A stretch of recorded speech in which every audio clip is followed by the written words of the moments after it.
Morning all of you. So आज का जो वीडियो है वो है रस के प्रकार part two. First of all I am sorry कि पार्ट टू बहुत लेट हो गया बिकॉज मेरी तबीयत खराब हो गई थी and I was out of my home town. ठीक है, तो आज हम कवर करने वाले हैं रस के प्रकार भाग दो।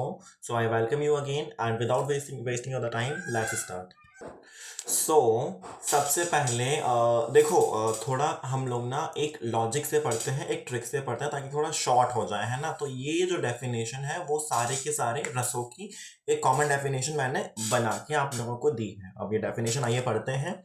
सहृदय के हृदय में स्थित खालिस्थान नामक स्थायी भाव का जब विभाव अनुभाव एवं संचारी भाव से संयोग होता है तो खालिस्थान रस की निष्पत्ति होती है। अब इसको ऐसे समझना है, एक सेकेंड जरा रुकना। जो फर्स्ट वाला जो फिल इन द ब्लैंक है, यहाँ हमें स्थाई भाव का नाम लिखना है। अब जैसे श्रृंगार का क्या होता है, रति, तो यहाँ हम लिख देंगे सहृदय के हृदय में स्थित रति नामक स्थाई भाव का जब विभाव अनुभाव एवं संचारी भाव से संयोग होता है तब श्रृंगार रस की उत्पत्ति, या हम निष्पत्ति भी लिख सकते हैं यहाँ पर, निष्पत्ति उत्पत्ति होती है। तो आई होप ये क्लियर हो गया होगा। इससे जो है हमें बार बार डेफिनेशन याद करने की जरूरत भी नहीं है और ये एक साहित्यिक भी है और कोई भी टीचर आपका एक भी नंबर नहीं काट सकता अगर डेफिनेशन पूछी है तो। सो डेफिनेशन हमने पढ़ ली है। अब आइए सभी रसों को वन बाय वन करके स्टडी करते हैं। ठीक है, तो जो पहला रस है वो है श्रृंगार रस, और श्रृंगार रस का जो स्थायी भाव होता है वो होता है रति। अब ठीक है, पहले सबसे पहले तो ये है कि श्रृंगार रस के दो प्रकार होते हैं। जब डेफिनेशन एग्जाम में पूछी जाएगी तो इसके प्रकारों के बारे में लिखना मैंडेटरी है, आपको लिखना ही होगा। पहला संयोग श्रृंगार, दूसरा वियोग श्रृंगार। ठीक है, तो अभी ये हमने प्रकार इसके पढ़ लिए हैं। अब इसका जो एग्जाम्पल है दोनों का अलग अलग होगा, है ना। अब उदाहरण मैं जो बता रहा हूँ, अगर आप वही जो एग्जाम्पल या उदाहरण लिख के आएंगे तो मैं इस बात की गारंटी ले सकता हूँ कि आपके कोई भी मार्क्स नहीं काटने वाला, क्योंकि आजकल जो सीरीज चल रही है उनमें कहीं से भी कुछ भी एग्जाम्पल लिख दिए जाते हैं। I hope you are getting my point. So अब स्टार्ट करते हैं उदाहरण। ठीक है, तो संयोग श्रृंगार का जो एग्जाम्पल है वो है राम को रूप निहारत जानकी कंगन के नग की परछाई याते सब सुधि भूल गई कर टेक रही पर टारत नहीं। जब राम जी आए हुए थे तो सीता जी का जो कंगन था उनमें उनकी जो परछाई थी कंगन के नग में दिख रही थी, उसको देख के वो सब सुध भूल गई, है ना। और पल जो है झपक नहीं रहे थे। आई होप इतना समझाने के बाद आपको ये याद हो जाएगा, वो बेटर होगा, है ना। अब जो वियोग श्रृंगार का जो उदाहरण है वो इस तरह से है। मधुबन तुम कत रहत हरे विरह वियोग श्याम सुंदर के ठाड़े क्यों न जरे। तो ये जब उस समय की बात है जब जो कृष्ण जी वृंदावन से जा रहे थे, तो ये गोपियों और राधा जी के वचन हैं कि हे मधुबन, हे जंगल, तुम हरे क्यों खड़े हो, श्याम सुंदर के विरह के वियोग में खड़े खड़े जल क्यों नहीं गए।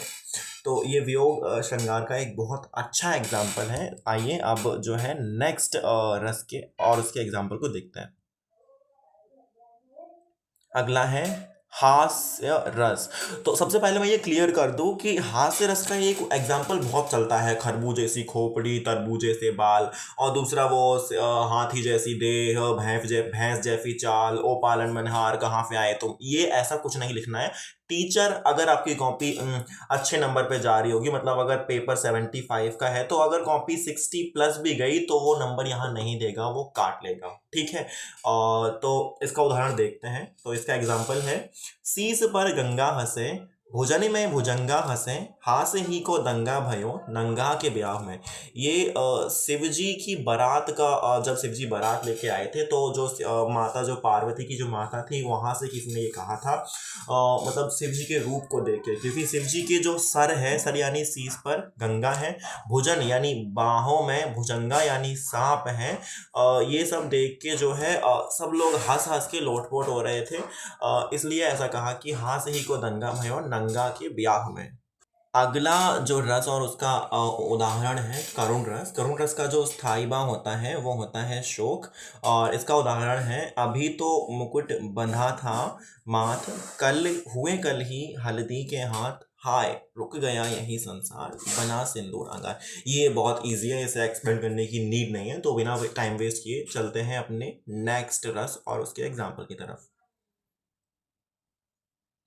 वीर रस का स्थाई भाव किसको नहीं पता यार, उत्साह होता है, ठीक है। ये मैंने जो फर्स्ट पार्ट था उसमें बताया भी था, ठीक है। अब वीर रस का जो स्थाई भाव है, सॉरी उदाहरण है, ये जो बच्चे हैं जिन्होंने ये कविता पढ़ी होगी 6th या 7th में, वो इससे भली भांति परिचित है, ठीक है।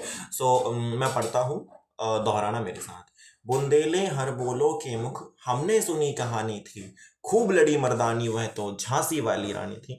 तो ये उदाहरण बहुत अच्छा है, बहुत प्रचलित है, जल्दी याद भी हो जाएगा, ठीक है। बाकी अगर किसी को दूसरा उदाहरण याद है तो वो लिख सकता है, बट मेक श्योर की साहित्य सम्मित हो। अगला रस है रौद्र रस। रौद्र रस का जो स्थाई भाव है वो होता है क्रोध, ठीक है। तो अब इसका उदाहरण देखते हैं, थोड़ा बड़ा है, लेकिन यार अगर तुम इसे आधा भी लिख दोगे ना तो नंबर तो मिल जाएगा, कोई बड़ी बात नहीं है, ठीक है। मार्क्स मिलना is very easy thing in MP board और CBSE if you are giving a paper like Hindi. So इसका उदाहरण है, श्री कृष्ण के सुन वचन अर्जुन क्रोध से जलने लगे, सब शोक अपना भूल कर करतल युगल मलने लगे। यहां तक भी लिख सकते हो अगर आपको नंबर चाहिए। अगर आपकी कॉपी 70+ जा रही है, आपको लगता है, तो फिर आपको नीचे की लाइनें भी लिखनी पड़ेंगी। संसार देखे अब हमारे शत्रु रण में मृत पड़े, करते हुए यह घोषणा वे हो गए उठकर खड़े। तो अगला रस है उसका जो उदाहरण है और एग्जाम्पल है, आइए देखते हैं। अगला रस है भयानक रस। और भयानक का स्थाई भाव तो देखो भयानक में ही लिखा हुआ है, भयानक या में से आनक हटा दो तो भय बचेगा, तो इसका स्थाई भाव होता है भय। इसका जो एग्जाम्पल है वो थोड़ा डरावना सा ही है ना।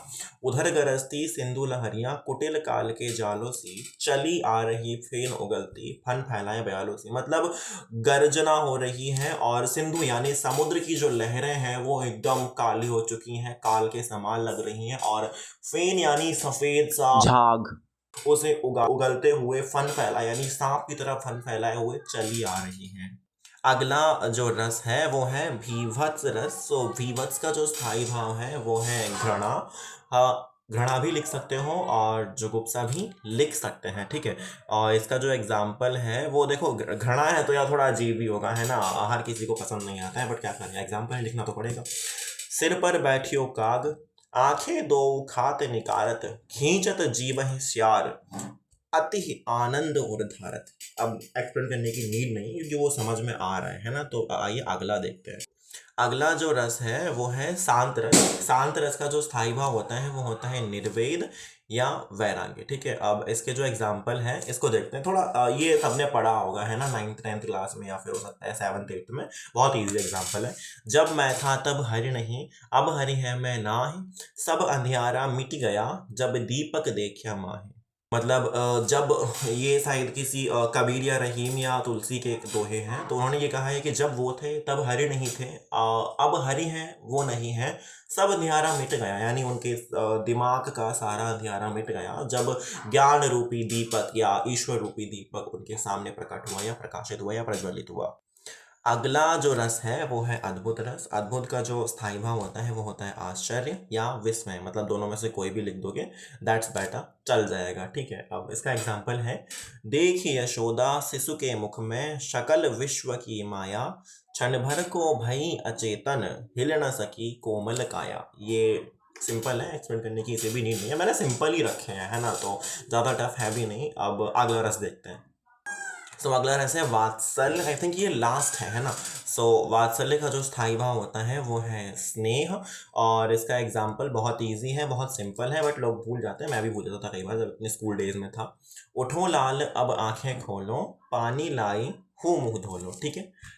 तो इसी के साथ आपका जो रस है वो खत्म होता है। लेकिन एक जो कॉमन क्वेश्चन होता है, पूछ लेता है कई बार 2 या 3 मार्क्स में, मतलब 3 में तो नहीं, 2 में ज़्यादा पूछता है, वो है स्थाई भाव एवं संचारी भाव में अंतर, ठीक है। तो आइए वो देख लेते हैं, ठीक है। मैंने ज़्यादा अंतर नहीं लिखे, 5-6 लिखे हैं, लेकिन अगर आप इसमें से कोई भी याद कर लेते हैं ना, कोई 3 या 4, तो आपका काम जो है बन जाएगा, ठीक है। आइए तो एग्जाम्पल्स को देखते हैं। स्थाई भाव संख्या में 10 होते हैं, मैंने बताया था फर्स्ट वीडियो में। संचारी भाव 33 होते हैं। एक रस का एक स्थाई भाव होता है, एक रस में कई सारे संचारी भाव हो सकते हैं।